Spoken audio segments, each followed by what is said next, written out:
Senator and 2020 Democrat presidential candidate Elizabeth Warren, DMA, defended Representative Ilhan Omar, DMN, Wednesday after the freshman congresswoman's latest anti-Semitic outburst.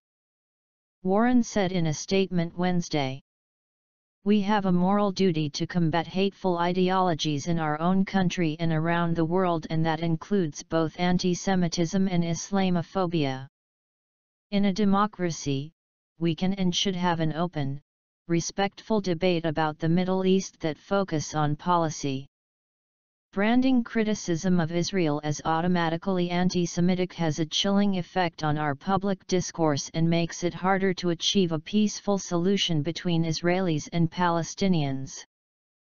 Warren concluded by stating that threats of violence akin to those made against the Minnesota Democrat are unacceptable under any circumstance. Earlier Wednesday, fellow Democrat presidential candidate Senator Kamala Harris, DCA, said that while Congress has a responsibility to speak out against bigotry, she is concerned a House Democrat resolution condemning Omar could put her in harm's way.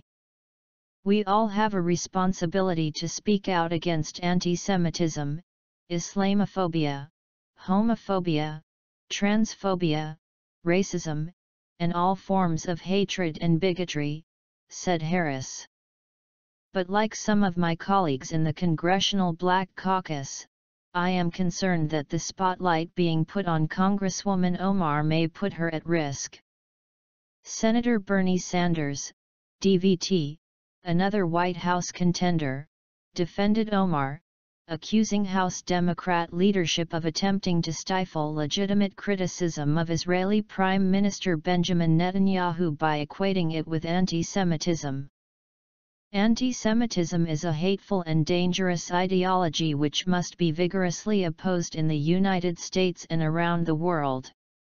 We must not, however, equate anti-Semitism with legitimate criticism of the right-wing, Netanyahu government in Israel," said Sanders. "Rather, we must develop an even-handed Middle East policy which brings Israelis and Palestinians together for a lasting peace.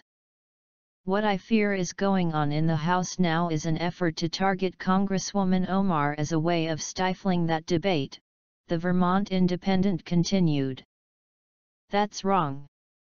Meanwhile, House Democrats indefinitely postponed a vote on the resolution after a contentious meeting in which some new members confronted leaders over their push to rebuke Omar. Omar last week suggested the Jewish state's supporters are pushing lawmakers to pledge allegiance to a foreign country. Last month, Omar deleted a 2012 tweet in which she said Israel had hypnotized America. She also apologized for suggesting that members of Congress support Israel because they are paid to do so. That remark earned her stern rebukes from Pelosi and House Foreign Relations Committee Chairman Eliot Engel, D. New York, among others. Last week, Engel declared that Omar's suggestion about divided loyalties was a vile anti-Semitic slur.